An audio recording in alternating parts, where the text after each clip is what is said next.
और आइए बात करते हैं महात्मा गांधी की 150वीं सालगिरह पर। आज बाबा कौम महात्मा गांधी की 150वीं जयंती मनाई जा रही है। मुल्क और बैरून मुल्क में आज के दिन मुख्तलिफ प्रोग्राम मुनक्किद किए जाते हैं, क्योंकि बाबा कौम महात्मा गांधी अपनी बुलंद वाला शख्सियत की वजह से हिंदुस्तान ही नहीं दुनिया के बड़े रहनुमा तस्लीम किए जाते हैं।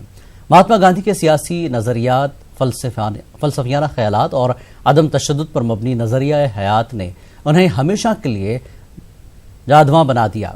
उन्होंने हिंदुस्तान के रोशन मुस्तकबिल के लिए हिंदू मुस्लिम इत्तेहाद पर जोर दिया और कई इक़दामात उठाए। जंग आज़ादी में गांधी जी के नज़रियात व ख्यालात ने दुनिया को उनका हमनवा बनाया। उन्होंने हमेशा जान लेने के बजाय कौम के अंदर जान देने की क़ुव्वत पैदा की। जुल्म का मुकाबला असलहे के बजाय अदम तशद्दुद से करने की तलकीन की, जिसकी वजह से एक ज़बरदस्त हुकूमत उनके आगे बेबस हुई और मुल्क आज़ाद हुआ। वज़ीर आज़म नरेंद्र मोदी ने राजघाट पहुंचकर महात्मा गांधी को खराज अक़ीदत पेश किया। पीएम मोदी ने गांधी जी की समाधि पर गुलहाए अक़ीदत पेश किए। पीएम मोदी के साथ लोकसभा स्पीकर ओम बिरला भी मौजूद रहे। वहीं पीएम मोदी आज अहमदाबाद के साबरमती आश्रम जाएंगे, जहां पर वो मुल्क को खुले में क़ज़ाए हाजत न करने की सलाह देंगे। इस दौरान पीएम मोदी के साथ 20,000 से ज्यादा गांव के सरपंच मौजूद रहेंगे।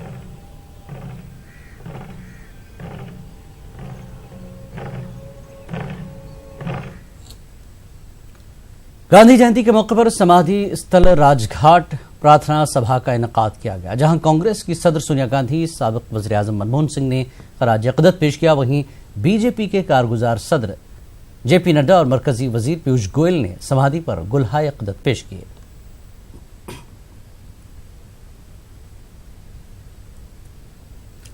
हिंदू मुस्लिम इत्तेहाद के अलंबरदार और मुल्क की आज़ादी में अहम किरदार अदा करने वाले मोहनदास करमचंद गांधी की आज 150वीं सालगिरह है। आज से 150 साल पहले 2 अक्टूबर 1869 में गांधी जी गुजरात में पैदा हुए। हिंदू मुस्लिम इत्तेहाद के साथ गांधी जी की मुसलसल जिद्दोजहद ने अंग्रेजों को हिंदुस्तान छोड़ने पर मजबूर किया। गांधी जी ने अपनी जिंदगी में सच्चाई, अदम तशद्दुद और इंसाफ और रवादारी की जो तालीमात और नजरियात दिए, उन्हें भुलाया नहीं जा सकता है। आज मुल्क महात्मा गांधी की 150वीं सालगिरह मना रहा है। आज से 150 साल पहले 2 अक्टूबर 1869 में गांधी जी गुजरात में पैदा हुए। मोहनदास करमचंद गांधी बिलाशुबा एक अजीम शख्सियत का नाम है, जिन्होंने अपनी जिंदगी में सच्चाई, अदम तशद्दुद, इंसाफ और रवादारी की जो तालीमात और नजरियात दिए, उन्हें भुलाया नहीं जा सकता है। में हिंदुस्तान वापसी के बाद उन्होंने किसानों और शहरी मजदूरों के साथ तासुब के खिलाफ एहतजाज को बामे उरूज तक पहुंचाया। 1921 में इंडियन नेशनल कांग्रेस की क़यादत संभालने के बाद गांधी जी ने मुल्क से गुर्बत कम करने, ख्वातीन के हुकूक को बढ़ाने और माशी खुद इन्हिसारी का दर्स बढ़ाने की मुहिम की क़यादत की। 1942 में उन्होंने भारत छोड़ो तहरीक का आगाज किया। मुल्क आपको एहतराम से महात्मा गांधी और बापू के नाम से याद करता है। गांधी जी को हुकूमत की जानिब से बाबाए कौम के लक़ब से नवाजा गया। गांधी जी अमन पसंदी और सुलह जोई के कायल थे। गांधी जी ने इस्लाम और बुद्ध मत की तालीमात का मुताला गहराई से किया था। एक जगह वो हज़रत मोहम्मद सल्लल्लाहु अलैहि वसल्लम की सीरत और इस्लाम की तारीफ करते हुए कहते हैं, मुझे पहले से ज्यादा इस बात का यकीन हो चला है कि इस्लाम ने तलवार के जोर पर अपना मकाम पैदा नहीं किया, बल्कि उसका सबब पैगंबर का अपनी जात को कामिलन फना करना, हद दर्जा सादगी, अपने वादों की इंतहाई जिम्मेदारी से पाबंदी, अपने दोस्तों से इंतहाई दर्जे की अकीदत, दिलेरी, बेखौफी, अपने मिशन और खुदा पर पुख्ता ईमान है। शायद इन्हीं रवायात से मुतासिर होकर अदम तशद्दुद के पेशवा, पूरी दुनिया में अपनी मुनफरिद व मुमताज हैसियत रखने वाले गांधी जी ने सच बोलने की कसम खाई थी और दूसरों से भी ऐसा ही करने की वकालत करते थे। गांधी जी के कामयाब लीडर होने का एक राज ये भी है कि वो मुल्क की आज़ादी के बाद उन्होंने इक़्तिदार में कोई हिस्सा नहीं लिया, बल्कि हुकूमत के किसी ओहदे पर फायज न होकर भी कौम की खिदमत करने का अज़्म मुसम्मम किया। इक़्तिदार से इस दूरी ने भी उन्हें एक अजीम आलमी लीडर बनाया और वो अल्लामा इक़बाल के इस शेर की मिसाल बन गए, मजहब नहीं सिखाता आपस में वैर रखना, हिंदी है, हम वतन है हिंदुस्तां हमारा। Bureau report, news 18 Urdu. Delhi में अमित शाह ने गांधी संकल्प यात्रा की शुरुआत की। स्वच्छता का पैगाम पहुंचाने के लिए उन्होंने यात्रा की शुरुआत की। उन्होंने इस मौके पर गांधी जी को याद किया। वहीं उन्होंने सिंगल यूज प्लास्टिक के ताल्लुक से भी इजहार किया। गांधी एक ऐसा व्यक्तित्व था जिसने न केवल देश, पूरी दुनिया में भारतीय मूल्यों की स्वीकृति लाने का काम किया।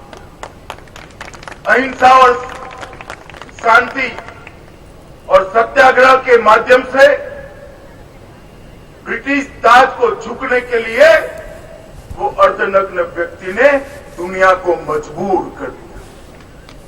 और वो उस जमाने में पढ़ा लिखा बैरिस्टर आदमी, उसने पूरा जीवन इस देश की जनता के लिए जीकर एक संदेश हमारे सामने रखा है। और मैं आज आप सबको कहना चाहता हूं कि गांधी के विचार, गांधी के सिद्धांत आज भी इतने ही प्रासंगिक है जितना आजादी के पहले। और इसीलिए कहते हैं कि गांधी विचार शाश्वत है, गांधी एटर्नल है। और आज हम गांधी के 150वीं साल की शुरुआत करने जा रहे हैं। मरकजी वज़ीर दिफा राजनाथ सिंह ने गांधी जयंती के मौके पर कहा कि जिस स्वच्छता अभियान की शुरुआत गांधी जी ने चंपारण से 1917 में किया था, वज़ीर आज़म ने इसी अभियान को जिंदा रखने के लिए 2014 में इसे अवामी सतह तक पहुंचाने की कोशिश की। महात्मा गांधी ने जो स्वच्छता अभियान 1917 में प्रारंभ किया था चंपारण से, मैं समझता हूं कि इस समय हमारे प्रधानमंत्री ने उसे एक जन आंदोलन के रूप में 2014 में परिवर्तित किया है और स्वच्छता के प्रति लोगों की जागरूकता बढ़ी है। और 1917 का जो महात्मा गांधी का सपना था, वह सपना अब साकार होने जा रहा है। उनके 150वीं जयंती। मध्य प्रदेश में गांधी जयंती पर मुनक्किदा प्रोग्राम में दिग्विजय सिंह ने शिरकत की। इस मौके पर साबिक वज़ीर आला दिग्विजय सिंह ने कहा कि सोशल मीडिया के जरिए महात्मा गांधी को बदनाम किया जा रहा है। वहीं नाथुराम गोडसे की तारीफ की जा रही है। ये काफी शर्म की बात है। देश के कांग्रेस के केवल नहीं, वो एक विचारधारा है जो कभी मर नहीं सकती। वो शख्सियत है जिसको कभी मिटाया नहीं जा सकता। आज हम उन्हें स्मरण करते हैं क्योंकि उनका पूरा जीवन देश की सनातन धर्म की परंपराओं को उन्होंने अपनाया और उसी परंपरा को अपनाते हुए इस देश को आज़ाद कराया। आज मुल्क के दूसरे वज़ीर आज़म लाल बहादुर शास्त्री की 116वीं यौम पैदाइश है। लाल बहादुर शास्त्री ने जय जवान जय किसान का नारा दिया। हमेशा सादगी की जिंदगी बसर करने वाले लाल बहादुर शास्त्री एक हुनरमंद और महात्मा गांधी की सियासी तालीमात से बहुत मुतासर थे। एक मतवार उन्होंने कहा था कि सख्त मेहनत इबादत के बराबर है। महात्मा गांधी के सिमत में ही लाल बहादुर शास्त्री ने हिंदुस्तानी सकाफत में बेहतरीन नुमाइंदगी की मिसाल पेश की। लाल बहादुर शास्त्री की उम्र 16 बरस थी जब गांधी जी ने अहले वतन को तहरीक अदम ताउन से शरीक होने का नारा दिया। उन्होंने महात्मा गांधी की दावत पर फौरी तौर पर अपनी तालीम तर्क करने का फैसला कर लिया था। लाल बहादुर शास्त्री 2 अक्टूबर 1904 को मुगल सराय में पैदा हुए थे। उनके वालिद एक स्कूल टीचर थे।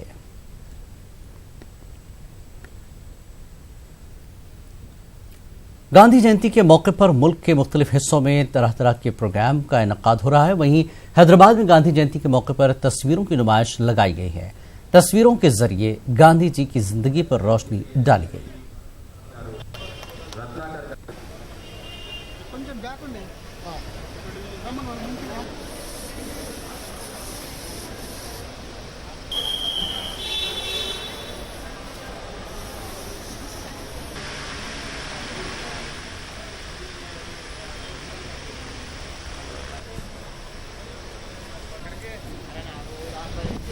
Minister of Information Broadcasting, along with DFP, DAVP, Song and Drama and other units, celebrating this 150th anniversary, birth anniversary of Mahatma Gandhi. On this occasion, we have conducted a major exhibition here depicting Gandhiji's life right from his childhood till we got the independence. There are some rare photographs. बाबा कौम महात्मा गांधी की 150वीं सालगिरह के मौके पर कांग्रेस की पदयात्रा शुरू हो चुकी है। दिल्ली में राहुल गांधी के साथ हजारों नौजवान पदयात्रा में शामिल हैं। आपको बता दें कि ये पदयात्रा 9 अक्टूबर तक चलेगी। कांग्रेस मुल्क की 9 रियासतों में पदयात्रा का प्रोग्राम करेगी।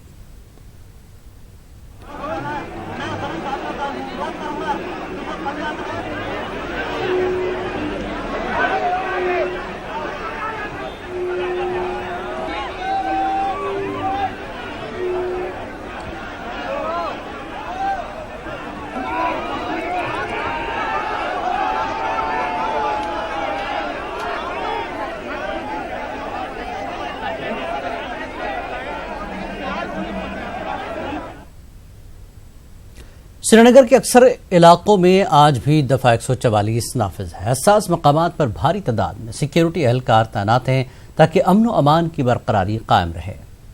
वहीं टेलीकम्युनिकेशन मुस्तकिल ठप है, जिसकी वजह से मकामी लोगों को काफी परेशानियों का सामना है। ताहम लाल चौक में 9 बजे तक दुकानें खुली हुई नजर आई।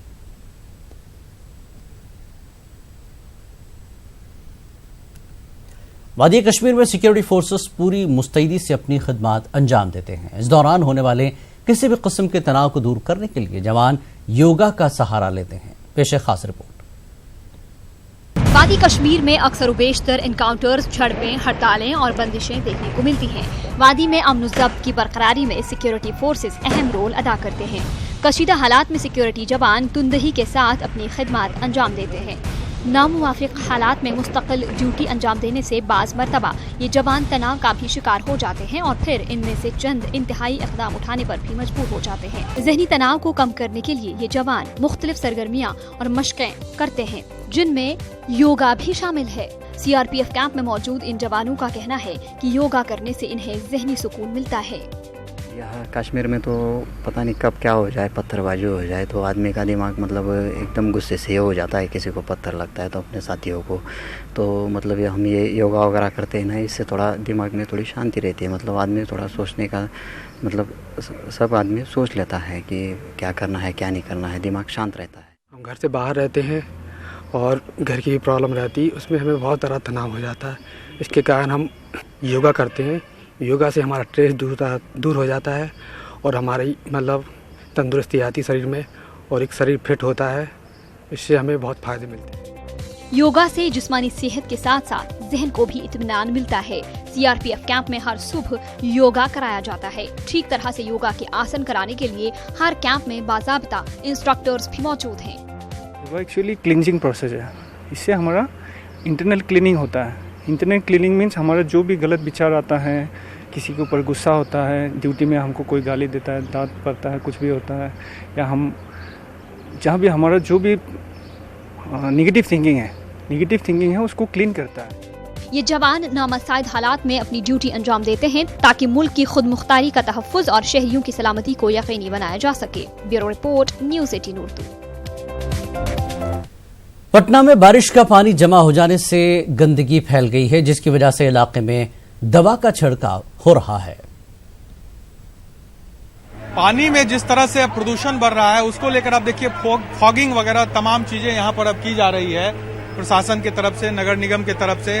क्योंकि ये इलाके में जो पानी है, जो राजेंद्र नगर का इलाका है, वो अब सड़ने लगा है। पानी सड़ गया है और साथ ही साथ जानवर भी इस पानी में मरे पड़े हैं। तो उसको लेकर आप देखिए किस तरह से फॉगिंग भी इस इलाके में की जा रही है ताकि जो मच्छर हैं, क्योंकि पटना में पहले से ही डेंगू के कई मरीज मिले हैं और डेंगू एक महामारी की तरह फैला हुआ है, और ऊपर से जिस तरह की स्थिति इस इलाके में जो जल जमाव की वजह से बनी है, उसके बाद अब कहीं ना कहीं पूरा प्रशासन उस चीज से निपटने के लिए अब फॉगिंग की व्यवस्था यहाँ पर की गई है। NDRF और SDRF की टीमों के जरिए ये फॉगिंग मशीन के साथ ये जो मोटर बोट्स हैं वो तमाम इलाकों में जा रहे हैं और फॉगिंग कर रहे हैं ताकि जो स्थिति है, महामारी की जो स्थिति है वो न पैदा हो। मच्छर और इस तरह के जो बीमारी फैलाने वाले चीजें हैं वो न पनपे, इसको लेकर प्रशासन सजग हो रही है। कैमरा पर्सन मनीष जुनेजा के साथ साकेत कुमार, न्यूज़ 18 पटना। पटना में बारिश का पानी घरों के अंदर अब भी भरा हुआ है, जिसकी वजह से लोगों को काफी परेशानियों का सामना है। हमारे नुमाइंदे ने हालात का जायजा लिया। 4 दिनों बाद भी राजधानी वासियों के लिए कयामत की रात से कम नहीं है। देख सकते हैं रात का वक्त है और न्यूज 18 की टीम एक परिवार में पहुंची है और क्या हालात है देखिए। 4 दिनों से लगातार पानी से लोग बंधक बने हुए हैं। छोटे छोटे बच्चे हैं, दूध मांग रहे हैं, पीने के लिए पानी मांग रहे हैं, लेकिन राहत नहीं पहुंच रहा है। लोगों ने पहली बार ऐसी तस्वीर देखी है। जो पुराने लोग हैं 1975 की बात कर रहे हैं, लेकिन नई पीढ़ी के लोगों ने पहली बार जल कैदी बनते हुए अपने आप को देखा है, परिवार को देखा है। जी, आज की रात कैसे काटेंगे? वो देखिए स्थिति वही है जो 3-4 दिन पहले आपने देखा था, वो आज भी स्थिति वही है। किसी तरीके से इसी पे सो करके बैठ करके सुबह हो जाएगा, फिर कल का इंतजार करेंगे कल क्या होगा। स्मार्ट सिटी की बात हो रही थी, लग रहा है कि पटना स्मार्ट बनेगा। स्मार्ट सिटी तो बहुत दूर की बात आपने बोला, ये अभी तो कितना पीछे हम जा चुके हैं, इसकी बात आप कीजिए कि ऐसे पानी आया था, ऐसे बाढ़ आया था। आज भी वही मंजर हमने देख लिया जो अपने गार्जियन से सुनते थे 1975 में। सरकार कुछ नहीं कर पाया, उतना साल को कैलकुलेट कर लीजिए, कुछ नहीं, 1% भी नहीं हिला, कुछ नहीं हुआ। नगर निगम का हुआ था। नगर निगम और बिहार सरकार दोनों विफल है, क्योंकि पहली बार मौसम विभाग सही जानकारी दिया था कि अलर्ट है, बारिश होगा, लेकिन उसके बाद भी नगर निगम ने कोई नाला उड़ाही नहीं किया, जिसकी वजह से आज आप यहाँ देख रहे हैं कि जल जमाव है। ये तो भगवान जाने कब तक बंधे रहेंगे। ये सरकार और पूरे सरकारी तंत्र के संवेदनहीनता की प्रकाष्ठा है कि बिहार रेड अलर्ट पर था, उसके बावजूद भी इन लोगों ने सूद लेना भी नहीं मुनासिब समझा, हल्के में ले लिया और अरबों खरबों का फंड था। ये बताएं अपने वेबसाइट के माध्यम से कि बरसात के लिए इनका क्या प्लान था और क्या खर्च किया। पता नहीं पैसा कहाँ गया, वो तो वही लोग जानेंगे जो पैसा का वो करते हैं। हम लोग तो परेशानी में आज 3 दिन से झेल रहे हैं। पानी कम हो रहा है? नहीं, पानी तो कुछ कम नहीं हुआ है, बेड के ऊपर तक था, तो आज थोड़ी सी राहत मिली है। मुसीबत कम नहीं हुई? नहीं हुई है, मुसीबत कम नहीं हुई। मुसीबत ये है, मुसीबत बहुत झेल रहा है। हेलीकॉप्टर बस आगे जा रहा है, हमारे साइड एक भी पैकेट नहीं गिराया गया, और जो भी गिराएगा वो नाले में जा रहा है। सिर्फ देखने के लिए हेलीकॉप्टर है। आज हमारा एग्जाम कैंसिल हो रहा है, एग्जाम नहीं दे पा रहे हैं। आज आधा लीटर दूध के लिए 1 किलोमीटर लाइन लगना पड़ रहा है। ये परेशानी सह रहे हैं हम लोग आज। किसी का एग्जाम छूट रहा है, किसी की जिंदगी दाव पर है, उड़न खटोले उड़ान भर रहा है कहने के लिए, लेकिन जमीनी हकीकत आपने देख ली। लोग सरकार को कोस रहे हैं, निगम को कोस रहे हैं और उम्मीद कर रहे हैं कि फिर से भगवान ये दिन नहीं दिखाए कि पटना स्मार्ट बनने की बजाय पटना जल कैदी बन जाए। कैमरामैन मनीष जुनेजा के साथ रजनीश कुमार, न्यूज 18 पटना। इसरो से वाबस्ता एक साइंसदान को उनके अपार्टमेंट में मुर्दा हालत में पाया गया। 56 साला एस सुरेश को नामालूम कातिलों ने अमीरपेट इलाके में वाक़ उनके रिहायशी मकान में कत्ल कर दिया। केरला के बाशिंदे सुरेश अपने घर पर अकेले थे। चंद दिनों तक सुरेश काम पर नहीं पहुंचे, जिस वजह से उनकी अहलिया को इस बारे में इत्तला की गई।